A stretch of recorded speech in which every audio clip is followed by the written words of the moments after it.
Hey, what's going on, guys? Welcome back, and in today's video we're going to be taking a closer look at one of the most popular VPNs out there, and that is ExpressVPN. Now, Express has been my go-to choice whenever someone asks me what's the best VPN out there, and that's because it has the most secure privacy policy, it works phenomenally with regards to streaming and torrenting, and it's overall very snappy, simple to use, and consistent. But I'll be going over all of that and much more to help you make a more informed decision so that you know exactly whether or not ExpressVPN is the right call for you and your situation. And of course, if you'd like to check Express for yourself, I'll be leaving some special discounts in the description down below, which should help you save up some more money in case you end up getting a subscription. Alright, now let's kick this off with the speed and performance. But before we get into that, you should know that it's only natural to experience a drop in speed regardless of which VPN you're using.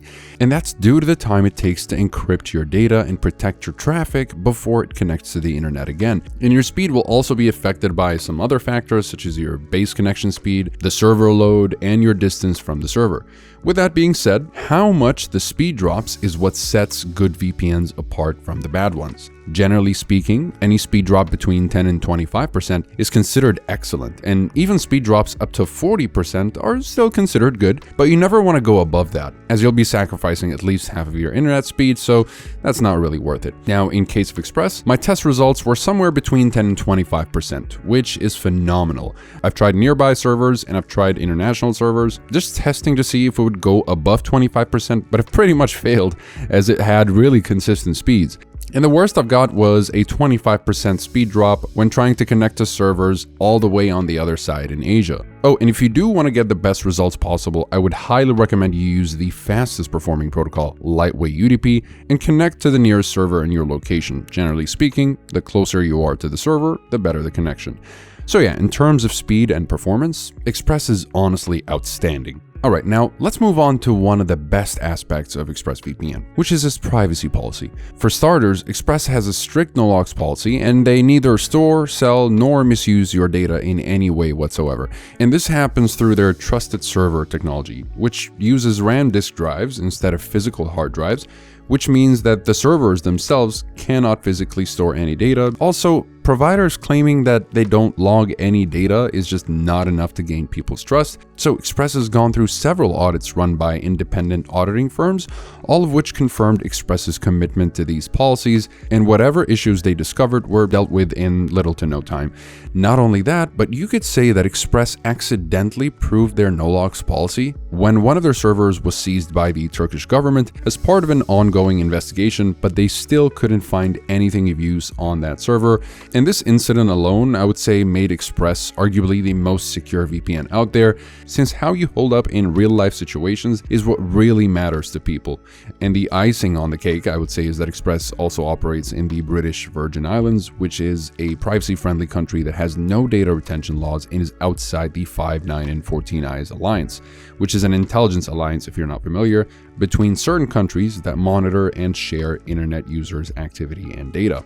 Alright, so another thing I really like about Express is the fact that it can give you access almost to all streaming platforms like Disney, Hulu, HBO Max, as well as multiple Netflix libraries, and that's a big thing to have these days.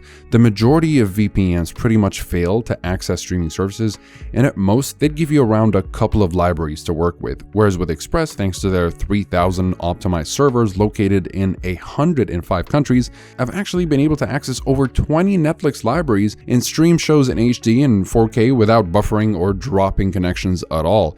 And another thing that these servers that they're also optimized for is peer-to-peer activities, meaning that you can torrent, in fact, without any restrictions or bandwidth limitations whatsoever. So as far as streaming and torrenting, Express is doing fantastic. And if you're a gamer and you're having trouble with your ping, or maybe you don't want to play in the server that you're forced to play in because of your region, you can connect to a VPN server with Express, but you just want to make sure that the VPN server is as close as it can be to the game server to make sure that you're always having the best ping.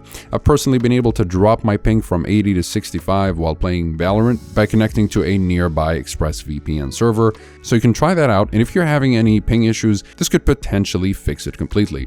Alright, now let's talk about the security features. For starters, all of ExpressVPN servers are obfuscated. which means that they can hide the fact they're using a VPN from anyone snooping on your network. This is not only great for stopping your ISP from throttling your connection speeds based on your activity, but this is also important to have if you live in a censorship-heavy country like China. And speaking of China, Express is one of the rare and few VPNs that actually still work in China.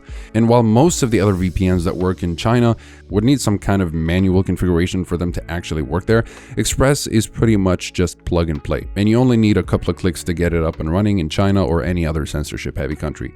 Just make sure that you download the application and set it up before you arrive in China in case you're traveling there. Otherwise, you'll have to download it through some other means like going for the alternative URLs for ExpressVPN. Now, as far as protocols, as I mentioned earlier, lightweight is the fastest, but you can also leave it on automatic and it'll work just fine. Now, when it comes to features, Express might not be the best option if you're looking for more granular control over your settings or a whole lot of customization and whatnot. But while you may think it's a bug, this is actually a feature because Express team specifically designed their apps with the complete beginner in mind and tried to not have any confusing techie stuff whatsoever. But despite that, Express still has the core VPN features such as the kill switch and split tunneling. Now, the kill switch will immediately sever your internet connection the second you accidentally disconnect it from the VPN server, preventing any data leaks from happening. With that being said, keep in mind that on iOS, this feature will be on by default and you can't switch it off like you'd normally do like with the other devices.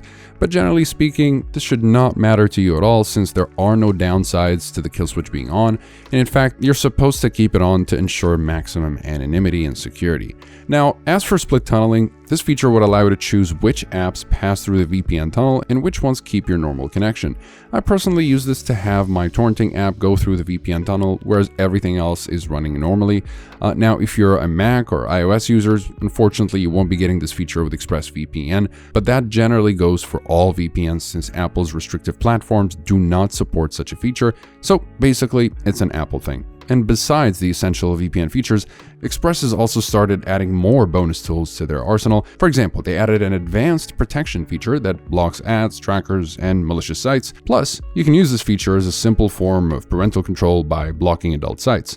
So if you have kids around, this is great. And another really cool feature that you get with Express is a password manager as a Chrome extension.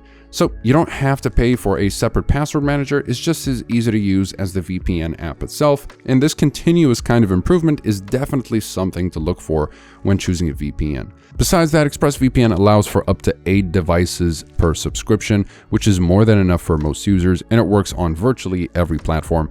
Now, as far as the pricing, you can get the monthly plan for $12.95 a month, the 6-month plan for $9.99 a month, and the 12-month plan for $8.32 a month. Though you can check out the link in the description if you want to save a little bit more on the 12-month plan. And regarding the pricing and how people buy their subscriptions, I was actually curious and I asked ExpressVPN, and they mentioned that a lot of people end up spending more money on the monthly plan rather than going with the yearly plan, because it seems like most people, thinking they're not going to need the VPN for longer than a month, just go with the monthly plan. Then they decide to use the VPN for longer than a month and they end up resubscribing to the monthly plan, which is much more expensive. Now, if you know you're going to need the VPN for just a month, definitely go for that. Otherwise, just go for the cheaper plans per month because that'll just get you to save much more money in the long term, especially with the discount that's linked down below. You can also try out the app for 30 days thanks to their 30-day money-back guarantee and get yourself a refund if you're not satisfied with the service for whatever reason.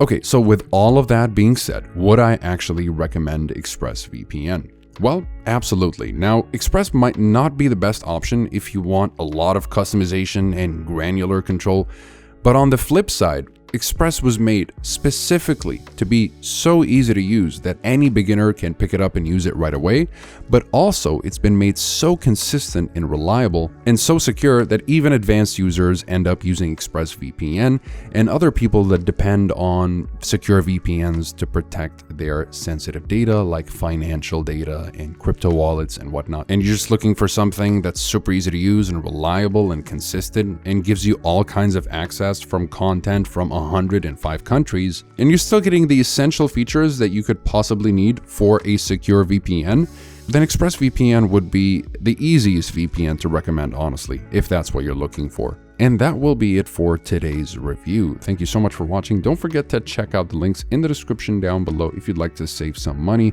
on your first subscription. And like and subscribe if you'd like to see more of these videos or you'd like to support the channel and stay up to date with everything cybersecurity. Thank you guys so much for watching, and I'll see you in the next one.